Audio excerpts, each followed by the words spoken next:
그래서 3장 13절부터 17절까지 말씀입니다. 말씀 교독하겠습니다. 3장 13절. 또 너희가 열심으로 선을 행하면 누가 우리를 헤아리요?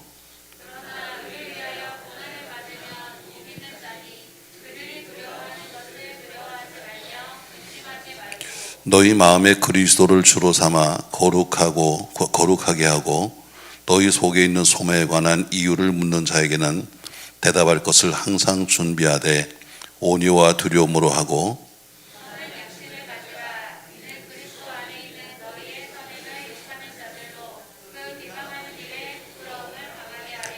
다 같이 선을 행함으로 고난받는 것이 하나님의 뜻일진데 악을 행함으로 고난받는 것보다 나으니라. 아멘. 사랑이 많으신 전능하신 아버지, 은혜를 감사합니다.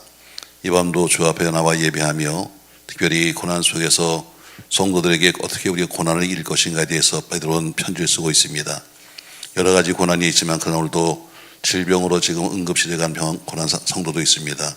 함께 하심으로 아무쪼록 다시 한번 생명 주셔서 남은 여생을 살 수 있도록 축복하시고 이 밤도 주의 은혜가 함께하게 주옵소서. 예수님의 이름으로 기도합니다. 아멘. 교인 중에 윤혜은 집사님이 계신데 외동딸입니다. 네, 아버님이 지금 급하게 올해 등록하셨는데 응급실로 가셔서 지금 어쩌면 위태하다 이렇게 지금 연락을 받았습니다. 기도해 주셔서 그러니까 지금 본인 언제 암이신데 본인이 암인 걸 모르고 계십니다. 그래서 그냥 위가 좀 나쁘다 뭐 이렇게 좀 알고 있는데 지금 응급실 가셨다 그러니까 퇴원할 수 있도록 기도해 주시기 바라겠습니다. 저는 베드로전서를 시작하면서 여러분에게 말하기를 모든 서신이 대부분 다 받는 사람, 수신자가 있는데 베드로전서는 수신자가 없습니다. 모든 성도들에게서 고난받고 있는 모든 성도에게 보내는 그런 편지입니다. 이때가 이미 말한 것처럼 네로 황제의 엄청난 핍박이 곧 있을 것을 예고하고 있고 지금까지도 많은 고난 속에 있었는데 엄청난 이제 더 핍박을 올 것을 알고 나서 베드로는 지금 편지 쓰면서 오늘 3장 1절부터는 아내들아 이렇게 어려울 때 아내가 어떻게 우리가 살 것이냐, 또 뒤에는 남편들아 이렇게 말하면서 남편들은 그럼 어떻게 할 것인가를 말하면서 오늘 마지막 부분에서는 이렇게 우리가 핍박을 당할 때 성도는 어떻게 이것을 이겨야 할 것인가에 대해서 말씀하고 있습니다. 이번 주일날은 비가 온다잖아요. 비가 옵니다. 그 비가 내려서 길가의 웅덩이에 고이게 되면 무익한 오물이 되고 폐수가 되는 거죠. 그냥 흘러가서 폐수처럼 흘러가고 마는 겁니다. 그러나 똑같이 내린 그 비가 산골짜기를 흘러서 내리게 되면 그것이 바로 아주 유익한 시냇물이 되기도 하고 좋은 물이 되기도 합니다. 똑같은 물이지만 어디에 내렸는가, 어디에 쓰임받는가에 달라지는 것처럼 사람도 마찬가지로 어떻게 우리가 똑같이 고난이 왔는데 어떻게 대처하는가에 따라서 그 사람의 인격과 그 사람의 신앙이 보이게끔 되어 있습니다. 동서고흥 보면서 모두가 대부분의 큰 사람들 보면은 고난을 겪지 않은 사람이 거의 없습니다. 큰 고난 다 작은 거 있지만 그러나 어려운 고난을 이길수록 큰 제목이 되셨습니다. 아무쪼록 여러분 모두가 주어진 고난을 피하지 말고 잘 이겨서 모두가 하나님 보시기에 합당한 그런 성도의 모습이 있길 주의 이름 축복합니다. 항상 좋을 때는 잘 모릅니다. 좋을 때는 다 믿음이 좋은 것 같고 은혜가 있는 것 같지만 그러나 환난이 와봐야 그 사람의 진가를 알 수 있죠. 평상시에는 군인이 다 똑같은 군인 같이 보이지만 전쟁이 나봐야 저 군인이 쓸모 있는지 아닌지를 알 수 있는 것처럼 여러분과 저도 마찬가지로 고난이를 당해 왔을 때 어떻게 우리가 대처할 것인가. 오늘 베드로 편지 쓰면서 앞으로 엄청난 고난이 올 텐데 그럼 우리가 어떻게 이것을 이길 것인가 말하면서 우리에게 오늘 교훈을 주고 있습니다. 자, 그러면 베드로는 고난 중에 성도가 어떤 태도를 가져야 할 것인가를 말하면서 오늘 저는 성도의 고난 극복이다 이런 제목으로 한 3가지 말씀을 하려고 합니다. 자, 14절 말씀 보시죠. 13절부터 봅시다, 여러분. 13절부터 또 너희가 열심으로 선을 행하면 누가 너희를 헤아리요? 너희가 열심으로 선을 행하면 너희가 지금 고난이 오는데 고난을 이기는 방법이 뭐냐면 열심으로 선을 행하면, 그러나 의를 위하여 고난을 받으면 복이 있는 자니 그들이 두려워하는 것을 뭐하지 말고 두려워하지 말며, 근심하지 말고 하는 것처럼 두려워하지 말라. 성도가 어떻게 고난을 이길 것이냐? 첫 번째는 담대해야 합니다. 두려워하면서 담대해야 합니다. 사람이 다 두려움이 없겠습니까, 여러분? 로마의 정치가이고 또 철학자였던 키에게로는 말하기를 우리에게 필요한 것은 첫째도 둘째도 셋째도 담대합니다. 이렇게 말한 것처럼 신앙생활의 가장 중요한 것 중에 하나가 담대함입니다. 믿음 생활을 담대함이 없이는 할 수 없는 거죠. 또한 고난을 이기는 것도 마찬가지로 오늘 담대한 만큼 큰 처방이 없습니다. 담대한 마음이 있어야 고난도 이기지, 연약한 마음을 가지고는 고난을 이길 수가 없는 거죠. 마음이 허약하다, 마음이 흔들린다, 아무것도 이룩할 수 없습니다. 우리 신앙생활만 아니라 세상 것도 마찬가지로 마음이 흔들리고 마음이 약한 사람은 아무것도 할 수 없습니다. 또 더구나 고난이 오기 시작하면 더더군다나 이길 수 없는 거죠. 그래서 일찍이 가나안 정복을 앞두고 있는 여호수아에게 말씀하시기를, 여호수아서 1장 6절에 보니까 이렇게 말씀하고 있습니다. 자막 정신 차려요. 자, 같이 읽습니다. 강하고 담대하라. 너는 내가 그들의 조상에게 맹세하여 그들에게 주리라 한 땅을 그 이 백성에게 차지하게 하리라 해서 여호수아에게 제일 먼저 하신 말씀이 뭐냐면 강하고 담대하라. 네가 올바른 지도의 길을 가려면 강하고 담대하라. 왜? 뒤에 있는 모든 백성이 다 누구를 보고 있냐면 앞에 있는 사람 보고 쫓아가는 겁니다. 앞에 있는 지도를 보면서 그 사람이 가는 길을 쫓아가는 거지 뒤에 있는 백성들이 자기 멋대로 가지 않아요. 그 앞서 있는 사람, 회사의 사장님이나 혹은 목회자나 다 앞서 있는 사람이 가는 길을 뒤따라오는 겁니다. 그러므로 여호수아에게 말씀하시기를 너는 강하고 담대하라. 네가 강하고 담대하면 내가 약속한 땅을 주겠다고 말씀하셨습니다. 또 이제 여호수아가 출정을 앞두고 있는 군장들을 모아놓고 그런 그들에게 이렇게 말씀하고 있습니다. 여호수아 10장 25절에 보니까 같이 한번 읽습니다. 여러분, 여호수아가 그들에게 이르되 두려워하지 말며 놀라지 말고 강하고 담대하라. 오늘 출정 나가는 군사들에게, 군장들에게 모아놓고 오늘 이제 출정을 하는 겁니다. 그러면서 그에게 지금 말하는 길을 두려워하지 말며 놀라지 말고 강하고 담대하라 이렇게 말합니다. 하나님이 여호수아에게 하신 말씀도 강하고 담대하라. 그리고 지금 전쟁에 나가고 있는 지금 군장들을 모아놓고 하는 지금 교시도 마찬가지로 강하고 담대하라 이렇게 말합니다. 오늘 여러분과 제가 담대함이 있어야 고난과 싸울 수 있습니다. 고난과 싸우는 겁니다, 여러분. 고난을 그냥 이긴다는 것은 우리가 그냥 가만히 있으면 넘어가는 것이 아니라 싸워서 이기는 겁니다. 그러니까 싸워서 이긴다는 것은 뭐예요? 진 자가 있고 이긴 자가 있다는 것이죠. 똑같은 고난이 왔습니다. 교회도 마찬가지고 신앙도 마찬가지고 인생도 마찬가지고 똑같은 고난이 왔는데 어떤 사람은 고난 앞에 무너지는 사람도 있고 그 사람은 그 고난을 이기는 사람도 있는 거죠. 우리가 그것을 이기려면, 넘어서려면 우리가 뭐 해야 한다? 담대해야 한다. 아멘. 강하고 담대해야 한다. 아멘. 자, 오늘 베드로사도도 마찬가지로 본문 지금 14절에 보니까 그러나 의를 위하여 고난을 받으면 복이 있는 자니 그들이 두려워하는 것을 두려워하지 말며 해서 그들이 두려워하는 것, 앞으로 모두가 고난은 두려운 거다. 다 고난은 두려운 거지만 그러나 그들이 두려워하는 것을 우리는 두려워하지 말자 이렇게 말하는 것처럼 담대해야만 우리 모두가 고난을 이길 수 있습니다. 여러분 모두가 담대하시기 바랍니다. 할렐루야. 또 담대하다고 또 아무나 지나는 사람 뭐 툭툭 치는 얘기 아닙니다, 여러분. 우리가 담대하는 것은 뭐예요? 지금 다가오고 있는 고난에서 담대한 거죠. 맞습니다, 여러분. 지금까지 많은 사람이 순교의 피를 흘렸습니다. 우리 첫 번째 순교자가 스테반 집사님인데 그가 돌에 맞아서 순교하면서도 천사의 얼굴을 가졌던 것은 그가 담대했기 때문입니다. 날아오는 돌을 보고서 담대한 사람이 어디 있겠어요, 여러분? 그러나 그는 날아오는 돌을 보는 것이 아니라 돌 뒤에 계신 주를 바라봤기 때문에 그가 웃을 수 있는 거죠.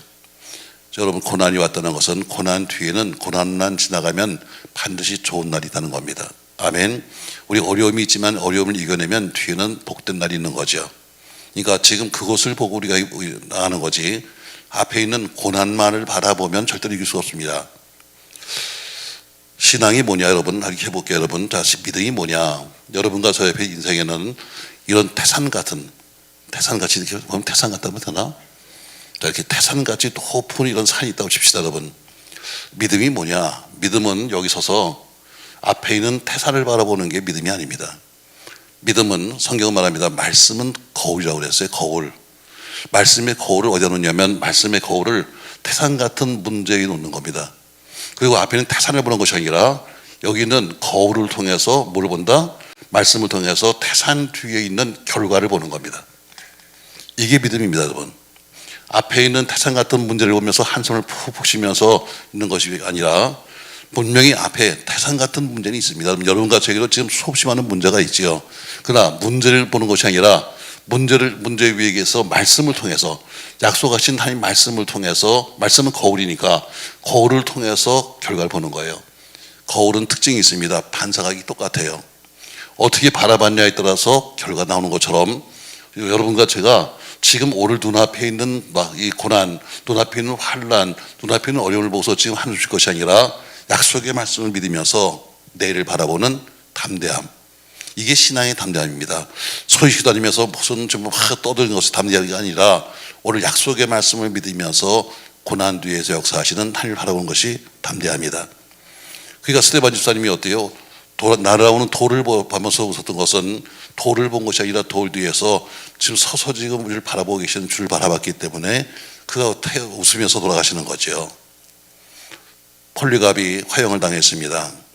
그러나 그는 이 불더미에서 아주 태연하게 찬송을 부르면서 돌아왔습니다. 그만큼 마음이 담대하기 때문이죠. 호들갑을 떨면서 난리부터 던 것이 아니라 그만큼 마음이 담대했기 때문에 화형을 당하면서도 그 찬송을 부르던 거죠. 하나님은 언제나 담대한 사람에게 힘을 주시고 담대한 사람에게 인도하시고 담대한 사람에게 하늘의 문을 여실 겁니다. 그러므로 담대하게 다 고난은 오는 겁니다. 여러분 고난이 피해가지 않습니다. 고난은 누구나 다 오는 겁니다. 저는 목회하면서 우리 교회에는 이런 일은 없겠지 했는데 보니까 교회는 다 똑같이 있더라고요. 그처럼 누구나 다 있는 거고 어느 교회나 다 있는 거예요. 다만 양상이 조금 다를 뿐이지 다 똑같이 있는 겁니다. 그러나 이걸 어떻게 할 것이냐, 피할 것이냐, 도망갈 것이냐, 손 내릴 것이냐, 손 들 것이냐. 저는 여러분과 제가 어떤 고난이 오든지 담대함으로 이기시기를 주의 이름으로 축복합니다. 오늘 지금 베드로는 앞으로 다가올 환난을 지금 그는 미리 하는 겁니다. 그런 미리 알면서 이 환난 속에서 우리가 사는 길이 뭐냐? 안 해요. 당신 남편의 전도를 위해서 당신은 남편에게 순종하고 복종하십시오. 그러면 지금 불순자인 당신이 당신의 행동을 보면서 당신이 말로 무슨 예수 믿고 천당 가자는 것이 아니라 당신의 행동을 보면서 혹시나 예수 믿을지 모르니까 당신은 이렇게 사십시오 말합니다. 남편에게 말합니다. 남편들이요, 아내는 연약한 그릇이다. 그러니까 연약한 그릇이니까 우리가 잘 돌봐야 한다면서 부부간을 말한 다음에 어쨌든 고난도 부부간이 함께 지나가야지 남편 따라 지나갈 수가 없습니다. 둘이 합력해서 같이 지나가는 거지. 고난도 마찬가지로 어떤 고난이 왔든 간에 같이 지나가는 거지 혼자 가지 않습니다. 오늘 것처럼 그래서는 먼저 남편과 아내에게 말한 다음에 모든 성도에게 말하기를 오늘 고난이 분명히 올 것이다.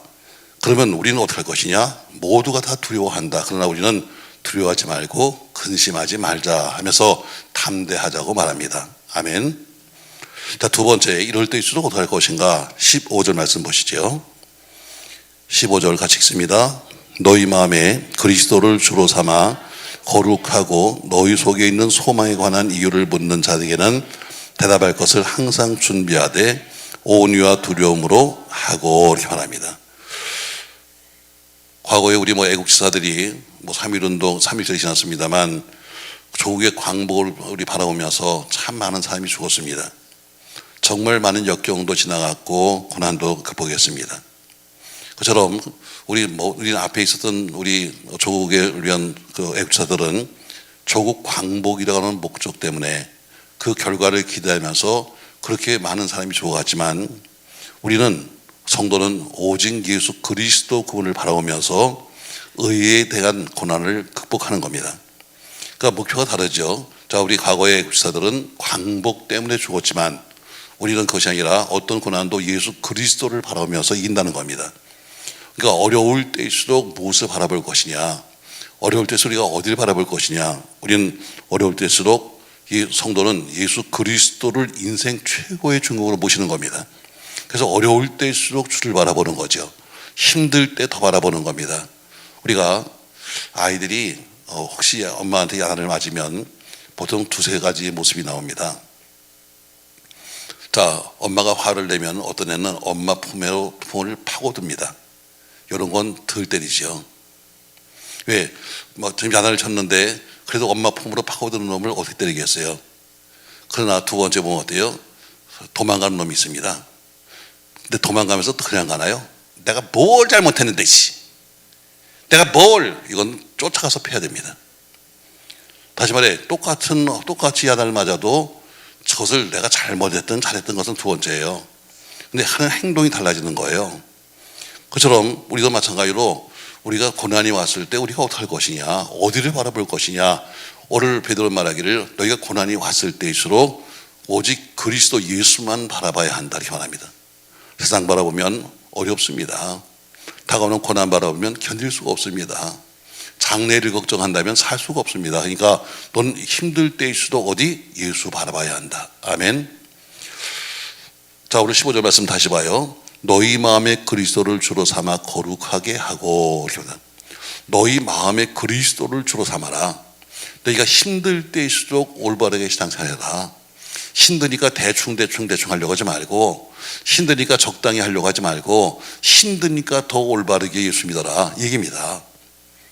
우리가 인간이 다 나약하잖아요.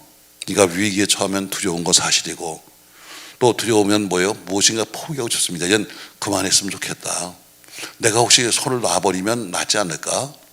그렇게 예수 때문에 핍박을 받는데 그냥 예수를 내가 포기하면 낫지 않을까? 이렇게 말합니다. 그러나 우리가 마음속에 예수가 확실히 있다면 우리는 모든 우리를 괴롭히는 것들을 이겨낼 수 있는 겁니다. 그러니까 여러분과 제가 마음이 흔들리는 거, 마음이 오락가락하는 그 자체가 뭐냐면 우리가 세상 것을 자꾸 바라보는 거예요. 자, 우리가 뭘 바라볼 것이냐? 우리가 예수 그리스도는 거룩하신 분이고 그분이 우리 마음속에 거하시면 우리 마음과 행동과 말, 그 모든 것이 우리가 뭐라고 그래요? 그리스도를 주로 삼아서 거룩하게 하고 이렇게 말합니다. 여러분과 제가 하고 있는 말, 여러분과 제가 하고 있는 행동, 여러분과 하고 있는 그 모든 일들이 전부 다 뭐예요? 내 마음속에 있는 것이 나오는 거예요. 여러분, 욕이 그냥 나오지 않습니다. 내 마음속에 있는 것이 밖으로 튀어나오는 거예요. 또 하고 있는 말이 그냥 나오지 않습니다. 말은 내가 마음속에 있는 것이 밖으로 튀어나오는 겁니다. 그러므로 내가 선한 그 양심을 가져야만 되는 것처럼 오늘 15절에 보니까 그리스도를 주로 삼아 거룩하게 하고, 그래서 거룩하게 하고 말합니다. 거룩하고. 두 번째, 너는 힘들 때일수록 오직 예수 바라봐라. 힘드니까 더 예수 바라봐라. 아멘. 어려우니까 예수 바라봐라. 아멘. 그것만이 우리가 환난과 시험을 이길 수 있는 유일한 길입니다. 그러므로 우리는 고난 당할 때일수록 더욱 예수, 힘들 때일수록 더욱 예수. 아멘. 그 예수를 바라보면서 고난을 이기는 겁니다. 여러분, 세상 바라보면 살 것 같지만 세상 바라보면 못 삽니다. 여러분, 세상과 비교해 살면 살 수가 없습니다. 여러분과 제가 이것저것 나름대로 내놓을 것도 있겠지만 그러나 세상에 비하면 정말 아무것도 아닙니다. 우리끼리 앉아서 무슨 떠들어 봐야 정말 믿음 좋은 사람, 가진 사람들에 비하면 우리 아무것도 아닙니다. 그러니까 남과 비교하고 살면 못 사는 거예요. 여러분, 전 여러분이 아무쪼록 남들과 비교하지 말고 힘들 때일수록 어디 바라보자? 오직 예수 바라보자. 아멘. 자, 제가 두 가지 했어요. 첫 번째 14절에 보니까 너희가 남들이 다 두려워하지만 첫 번째 어려울 때일수록 두려워하지 말고 담대해야 한다. 두 번째, 남들이 어려움을 당하면 세상 바라보지만 우리는 뭐 바라봐야 한다? 오직 예수 바라봐야 한다. 아멘. 세 번째로 보니까 16절 말씀 보시죠. 자, 16절 말씀. 선한 양심을 가지라. 이는 그리스도 안에 있는 너희의 선행을 욕하는 자들로 그 비방하는 일의 부끄러움을 다하게 하려 함이라. 17절 선을 행함으로 고난받는 것이 해서 16절도 선, 17절도 선 이렇게 말합니다. 네가 선한 양심을 유지해야 한다. 어려울 때 어렵다고 해서 양심 버리지 말고 어려울 때일수록 선한 양심을 네가 유지해야 된다고 말하고 있습니다. 아멘. 자, 우리가 좀 어려워지면 양심 자꾸 포기하려고 합니다. 양심을 지키기가 쉽지 않습니다. 장자가 말하기를, 장자는 이렇게 말했습니다. 나에게 착하게 대하는 자는 착하게 대해라. 악하게 대하는 자는 더욱 착하게 대해라. 했던 장자의 말입니다. 나에게 잘 대해주는 사람은 나도 잘 대해줘. 그러나 나에게 못되게 하는 사람도 더 잘해줘. 이렇게 말합니다. 바울은 디모데전서 1장 18절 말씀에서 18절 19절 말씀에서 이렇게 말씀합니다. 같이 읽어요. 아들 디모데야, 내가 네게 이 교훈으로서 명하노니 전에 너를 지도한 예언을 따라 그것으로 선한 싸움을 싸우며, 뭘 싸우며? 선한 싸움을 싸우며, 다음 절 믿음과 착한 양심을 가지라만 합니다. 자, 바울은 디모데에게 편지를 쓰면서 지금까지 목회를 먼저 했던 디모데가 목회를 마쳐가는 마지막 편지입니다. 디모데서는 마지막 편지, 자기 믿음의 아들이요 믿음의 후배인 디모데에게 편지를 쓰면서 말하기를, 전에 너를 지도한 예언, 다시 말해 말씀을 따라서 내가 너에게 가르친 것처럼 너는 선한 그것으로 했어요. 말씀으로 선한 싸움을 싸우며 믿음과 양심을 지키라는 것처럼 선한 양심을 지켜야 합니다. 무엇을 가지고? 지도한 예언을 따라, 말씀을 가지고 말씀에 따라서 선한 양심을 지키라고 말합니다. 어려울 때일수록 양심을 지켜라. 여러분, 힘든 얘기죠. 어려울 때일수록 양심을 살짝 내려놔야 되는데 어려울 때일수록 양심을 지켜라. 왜? 지금 상대방이 다 보고 있어요. 지금 로마의 군병이 지금 와서 칼을 들고 창을 들고 와서 당신 앞에 설 거야. 두렵죠. 그러나 그럴 때일수록 너는 지도한 예언, 말씀에 따라서 너는 선한 싸움을 싸우며 믿음과 착한 양심을 지켜야 한다 해서 선한 양심을 지킬 것을 말하고 있습니다. 또 바울은 이어서 디모데전서 2장 10절 말씀에서도 오직 선행으로 하기를 원한다. 오직 선행. 남들이 나에게 뭐라고 대하든 간에 당신은 오직 뭐로? 선행으로 행하라 이렇게 말합니다. 이것이 하나님을 경외하는 자들에게는 마땅하다. 세상 사람들은 악은 악으로 대하지만 그러나 하나님을 경외하는 자는 오직 악이든 선이든 뭐로? 선행으로 대해야 한다 이렇게 말합니다. 오늘 베드로전서 3장 16절에 보니까, 본문에 보니까 너는 선한 양심을 가지라. 그래서 양심을 가지라 말이야. 양심. 실제도 마찬가지로 선을 행함으로 해서 선을 쓰고 있습니다. 말씀입니다. 여러분, 세 번째, 우리가 고난이 올 때일수록 선한 양심을 지켜야 합니다. 세상이 우리를 힘들게 한다 할지라도 우리는 선한 양심을 지켜야지. 세상이 악하니까 나도 악하게, 세상이 나를 이렇게 만들었으니까 나도 이렇게. 요새 범죄를 보면요, 상대성입니다. 내가 남들에게 많이 핍박을 받고 남에게 무실당했으니까 나도 가서 갚아야 돼 하면서 어때요? 애꿎은 사람, 자기보다 힘센 사람은 못하고 약한 사람을 골라서 지금도 상대 삼아서 죽이기도 하고 애들을 해치기도 하잖아요. 그게 뭡니까 여러분? 그 마음속에 자기가 당했던 어떤 그 고난의 악에 대해서는 더 큰 악으로 갖겠다는 것입니다. 자, 근데 선한 양심을 지키려면 그냥 되지 않습니다. 훈련을 해야 돼요. 모든 것은 훈련으로 되는 것이지 훈련받지 않고는 오합지졸입니다. 왜 교회에서 훈련하는가? 오늘 저희가 성경 읽어진에 공부했더니 다들 막 죽겠다고 그래. 벌써 숙제가 너무 많아가지고, 무슨 숙제가 많아가지고. 왜? 그동안 너무 쉽게 했지. 그다음 우리 목사님들이 가르치니까 어때요? 그냥 가르치는데 어때요? 그냥 와서 와준 것도 감사해가지고 한 30분 40분 그냥 열심히 그냥 떠들면서 그냥 혼자 했지. 근데 막 책을 읽으라고 그러니까 전부 다 걱정거리가 많아요.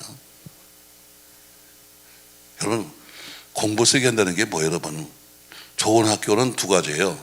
첫 번째, 공학금이 비싸다. 제가 아까 우리 강사님들한테 그랬습니다. 우리 교회는요, 장학금을요, 장학금. 여러분 오늘 가져간 책만 7만 원이에요. 여러분 내 인거는 3만 원이고 여러분이 앞으로 12주 동안 거기서 먹고 그리고 커피 먹고 할 게 3만 원이요. 그러면 7만 원은 뭐예요? 장학금이에요. 그래서 우리는 70% 장학생들입니다. 그거는 뭐 완전 장학금 아니지만 여러분 얼마나 큰 거예요. 근데 공부도 못해? 다 그렇게 대주는데 책 사주고 오늘 보니까 볼펜도 주라고 그래서 볼펜도 주고 하는데 세상에 그것도 못해? 좋은 학교가 딴 거 아니더라고요. 공학금 비싸면 좋은 학교가 되더라고. 두 번째 열심히 어때요? 숙제를 많이 내주면 좋은 학교 되더라고요. 아마 좋은 학교 될 것 같아요. 그러니까 일단 시작했으면 끝을 봐야지. 오늘 근데 선한 뭐 다 훈련이에요. 사실은 오늘 철야예배 하는 것도 여러분 훈련이고요. 새벽에 나오시는 것도 훈련이에요. 저희가 무슨 뭐 특별한 무슨 행사가 있어가지고 자 평상시에 우리는 뭐 과거에 그냥 의뢰껏 새벽 예배는 나오는 거라 다들 이렇게 알고 있지만 그렇죠? 알고는 있죠. 못 나와서 걱정이지. 알고는 있지만 그러나 우리가 특별히 날짜 정해서 무슨 사순절이다 무슨 해서 하는 것은 여러분 그건 훈련입니다. 그 안 나왔다고 여러분 무슨 출석을 불러서 무슨 여러분에게 무슨 점수 깎였어요. 그것이 아니라 신앙은 훈련을 내는 거예요. 훈련받지 않고는 군사가 될 수 없습니다. 아무리 그 세상이 바뀌어도 훈련받지 않은 사람은 군사가 될 수 없어요. 저는 여러분들에게 언젠가 이런 얘기 했어요. 우리 교회는 유람선이 아닙니다 했어요. 유람선이 아니다. 교회는 전투함입니다 그랬어요. 기억하시나요?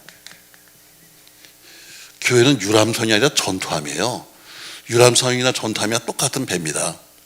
똑같이 그냥 무리를 가리는 거예요. 그러나 목적이 달라요. 유람선은 어때요? 유람선은 놀러 다니는 거고 전투함은 싸우러 가는 거예요. 신앙생활은 싸우는 겁니다. 다시 한번 할게요. 신앙생활은 뭐예요? 싸우는 거예요. 우리를 넘어뜨리는 악한 영들과 싸우는 것이고 신앙생활은 어떻게 싸워서 이기는 거지. 그냥 대충 와서 놀다 가는 여러분 점 찍어 다니는 여러분 유람선이 아닙니다. 제가 그때 비교했어요. 유람선의 특징이 뭐냐? 유람선은 돈만 내면 돼요. 돈만 내면 타는 거예요.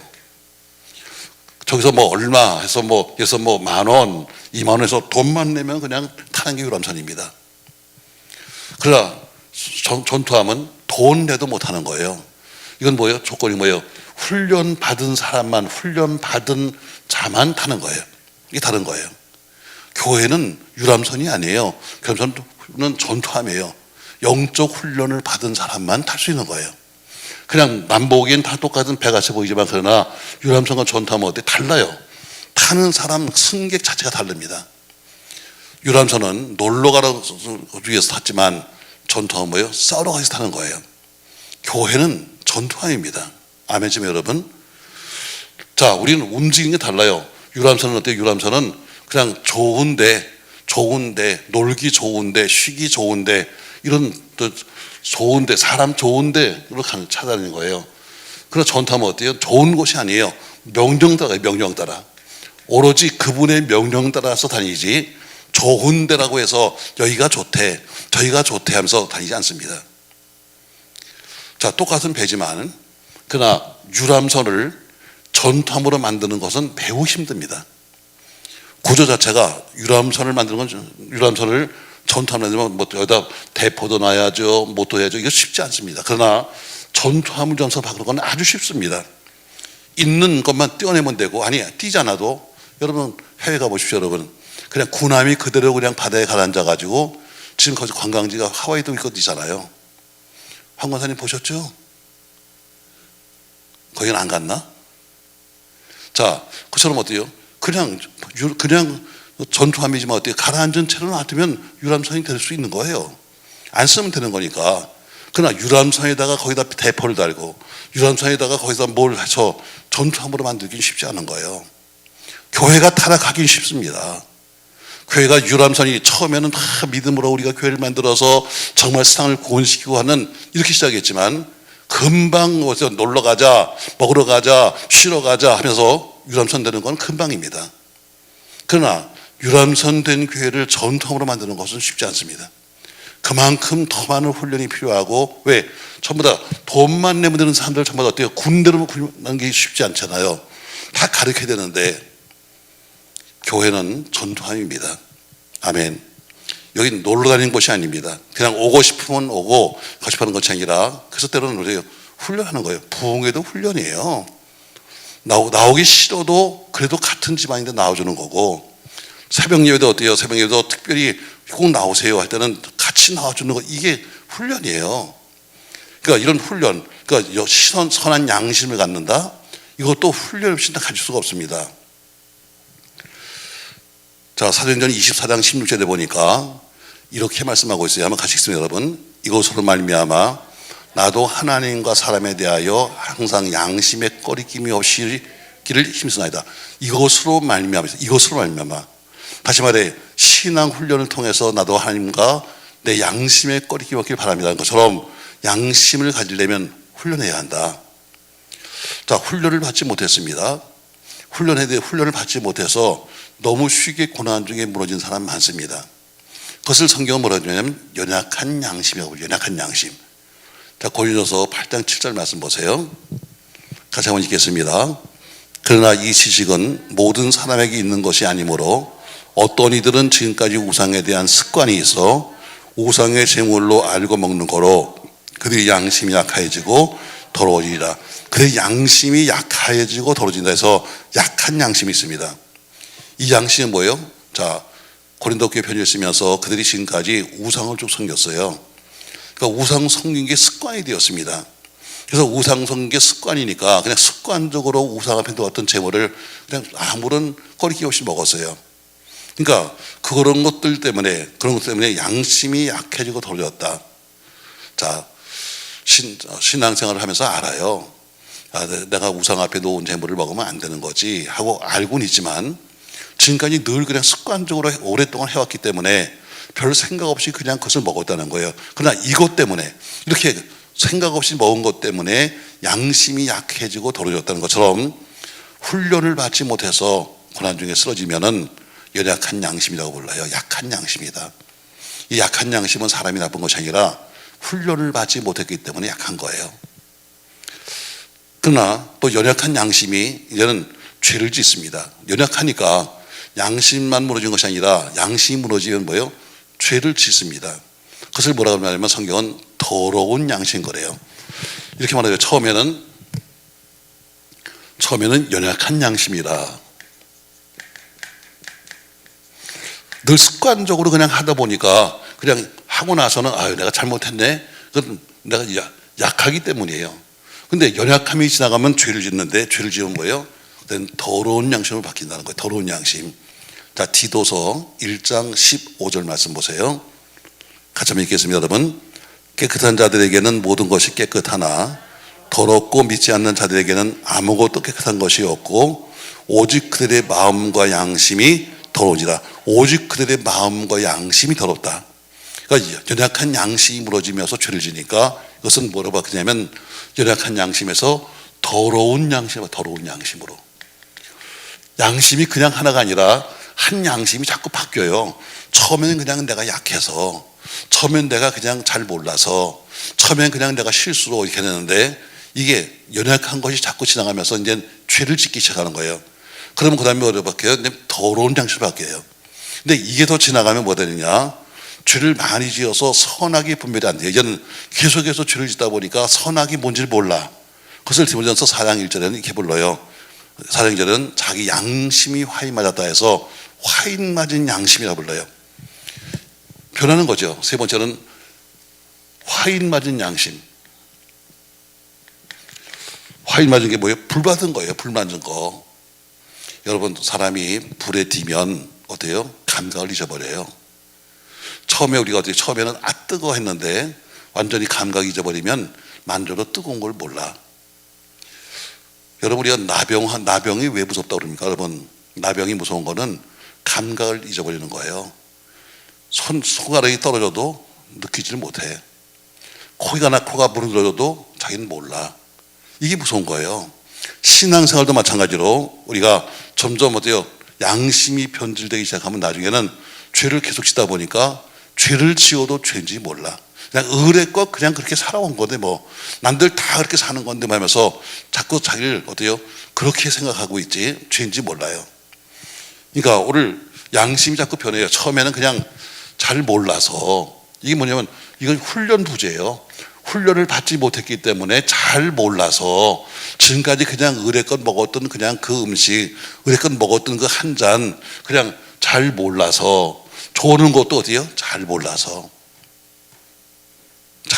조는 거지 뭐. 지금 좋을 시간이 아닌데 존다는 것은 왜 잘 몰라서 그래. 자, 요 사람들 한번 이렇게 들 때는 살짝 꼬집어봐. 꼬집어도 모르면 화이 맞은 거야. 네, 꼬집으면 아야 이게 정상인데 꼬집어도 모르면 뭐예요? 이거는 불받은 거지 뭐. 자, 양심이 변화되는 거예요. 그냥 양심이 아니라 훈련을 받지 못했기 때문에 처음엔 잘 몰라서 하는 연약한 양심에서, 이제는 연약한 양심에 죄를 짓게 되니까 어때요? 더러운 양심으로. 더러운 양심이 계속해서 죄를 반복하니까 뭐로? 화인만 양심으로 바뀌는 거예요. 그러므로 우리는 어때요? 선한 양심을 지키려면 반드시 내가 뭐가 필요하다? 영적 훈련이 필요하다. 영적 훈련이 필요하다. 아멘. 오늘 여러분들에게 세 가지 말합니다. 자, 우리가 지금 선한 양심을 가져야 한다. 자, 우리가 선한 양심을 가질 때, 자, 우리 신앙생활도 그렇습니다, 여러분. 내가 담대하자. 우리가 이렇게 말하잖아요. 담대할 수 있는 비결이 뭔지 아십니까, 여러분? 내가 올바르게 신앙생활을 한 사람은 담대할 수 있어요. 하나님 앞에 내가 할 말이 있거든. 하나님, 나 애썼습니다. 비록 내가 완벽하지 못하지만 그러나 저 살아보려고 애썼습니다. 나 그래도 정말 믿어보려고 애썼습니다. 이런 사람은 하나님께 할 말이 있는 거예요. 계속해서 죄를 짓다가 고난당하면 할 말이 없잖아. 그처럼 어때요? 우리가 깨끗하게 살자는 게 이거 뭐냐? 왜 베드로 사도가 고난이 오면 올수록 우리는 오히려 더 깨끗해야 되는가? 남들에게 왜 할 말이 있어야 되는가? 오늘 말하기로 어때요? 우리가 바로 선을 행하여야 담대한 용기가 생기기 때문이다. 이겁니다. 두 번째로 선을 행하야 내 마음이 평안해. 선을 행해야지만 내 마음이 편안한 거예요. 선을 행하지 않고 악을 행하면서 편안한 사람은 없습니다. 누구나 죄를 지면 어때 다 불안하잖아요. 저는 뭐 이제 대표적으로 이제 기억나는 사람이 뭐냐면, 제가 중학교를 경서중학교 나왔거든요.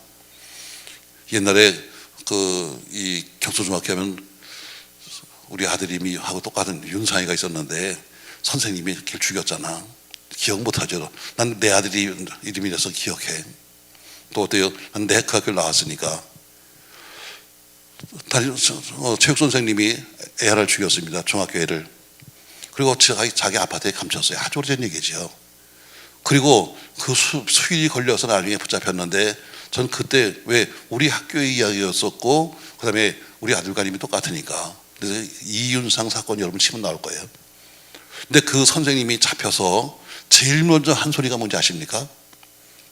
저는 그때 아주 감명 깊게 봤어요. 아주 오래된 얘기인데 그걸 들었습니다. 이제야 잠을 잘 수 있습니다. 이제야 잠을 잘 수 있습니다. 내가 그 아이를 갖다 해야 한 다음에 지금까지 잠을 한 잔도 못 잤는데 오히려 이제야 잠을 잘 수 있습니다. 것처럼 여러분 죄지면 잠을 잘 수 있나요? 못 잡니다. 편할 수가 없는 거죠. 내 마음의 평안을 갖겠다는 것은 뭡니까, 여러분? 이 죄 문제가 해결되지 않으면 안 되는 거죠. 왜 우리가 선한 양심을 지켜야 하는가? 바로 그것이 바로요, 선한 양심을 지켜야지만 내가 싸울 수 있는 담대한 용기가 있어. 왜? 하나님께 할 말이 있으니까. 내가 선한 양심을 지켜야지만 어때요? 내가 마음의 평안을 가질 수 있어. 맞습니다, 여러분. 내가 마음의 평안이 없으면 누구하고도 싸울 수 없는 거고 적과 싸워서 이길 수 없는 겁니다. 베드로 사도는 비록 그가 때로는 한때 실수도 했지만, 그러나 그때 실수했던 것도 뭐예요? 그는 주님 앞에 신앙도 고백했습니다. 칭찬도 받았습니다. 그는 호언장담했습니다. 남들이 다 주를 버린다 할지라도 난 주를 안 버립니다 하면서 호언장담했습니다. 그러나 갑자기 밀려오는 예수님 잡으러 오는 사람들 보니까 두렵습니다. 두려우니까 어때요, 여러분? 마음의 평안이 사라집니다. 그러니까 약속이고 뭐가 없습니다. 그때 칼을 들어서 말고의 귀를 자르기도 하고, 그는 도망가서 결국에는 예수 모른다고 부인도 하는 겁니다. 그래서 우리는 선한 양심을 유지하셔야 합니다. 여러분과 제게 고난은 다 다가옵니다. 근데 우리가 이것을 어떻게 할 것이냐? 오늘 베드로 사도는 먼저 아내들이여, 이렇게 힘들 때일수록 남편에게 순종하십시오. 복종하십시오. 그 이유는 당신 남편의 구원을 위해서입니다. 기원합니다. 남편들이여, 이렇게 어려울 때일수록 아내를 깨지기 쉬운 그릇이니까 잘 아내를 사랑해 주십시오. 그리고 이어서 말하기를 성도들아 앞으로 고난이 오는데 우리가 어떻게 이것을 이길 것이냐면서 세 가지를 말입니다. 첫 번째, 우리는 뭐 해야 한다? 담대해야 한다. 담대해야 고난을 이길 수 있다. 아멘. 아멘. 두 번째, 힘들 때일수록 우리는 오직 예수만 바라봐야 한다. 어려울 때 자꾸 눈 돌리기 시작하면 여러분 못 이깁니다. 어려울 때일수록 초점이 하나가 돼야지. 어려울 때일수록 나라도 마찬가지로 나를 때도 나라도 초점이 하나 돼야 되고, 교회도 힘들 때일수록 초점이 하나 돼야지. 이게 초점이 흔들거리면 어때요? 이건 넘어지는 겁니다. 신앙도 마찬가지입니다. 힘들고 어려운 고난이 왔을 때일수록 흔들거리지 말고 오직 예수한테 딱 맞춰야 우리가 살 수 있습니다. 그래서 오늘 바울은 말하기를 이럴 때일수록 우리가 오직 예수를 바라봐야 한다. 이제 아멘을 하고 이제 갈 생각을 하는 게 좋지 않을까? 자, 성도가 고난을 극복할 때 제가 오늘 조금 일찍 끝내는 거는 오늘 공부한 사람들이 너무 힘들대서 나 일찍 끝내는 거예요. 가서 빨리 공부하라고, 숙제하라고. 일주일 내내도 못할 것 같았는데 가서 내가 시간을 다 빼박으면 안 되지. 요점은 간단해요. 고난은 분명히 다 누구나 똑같이 온다. 고난을 이기는 방법은 첫 번째 뭐 해야 한다? 담대해야 한다. 두 번째, 오직 어디 바라봐야 한다? 예수 바라봐야 한다. 세 번째, 어려울 때일수록 양심껏 살아야 한다. 아멘. 힘들 때일수록 양심껏 살아야 한다. 우리는 어려워지면 어때요? 자꾸 양심 밖으로 가려옵니다. 남들 다 그렇게 사는데 딴 교회 다 그렇게 하는데 이렇게 나오는데 남은 남이고 나는 남이다. 남이 지옥 간다고 함께 지옥 갈 수 없는 것처럼 우리가 다른 사람 쫓아가려고 하지 말고 여러분과 제가 선한 양심을 지킬 수 있기 바라고요. 양심을 지키려면 뭐가 필요한다? 영적 훈련을 받아야 한다. 그냥 강해지지 않습니다. 훈련을 통해서 배우는 겁니다. 아무쪼록 우리 모두가 혹시 행여나 우리가 잘 몰라서 훈련을 받지 않아서 난 양심을 어겼습니다는 연약한 양심에서 거기다 죄까지 져서 더러운 양심으로 바뀌었다가 마지막에 화인 나는 양심이 되어서 전혀 느낄 수 없는 양심이 되지 말고 저런 양심을 잘 지켜가는 우리 모두가 되기를 예수님의 이름으로 부탁합니다.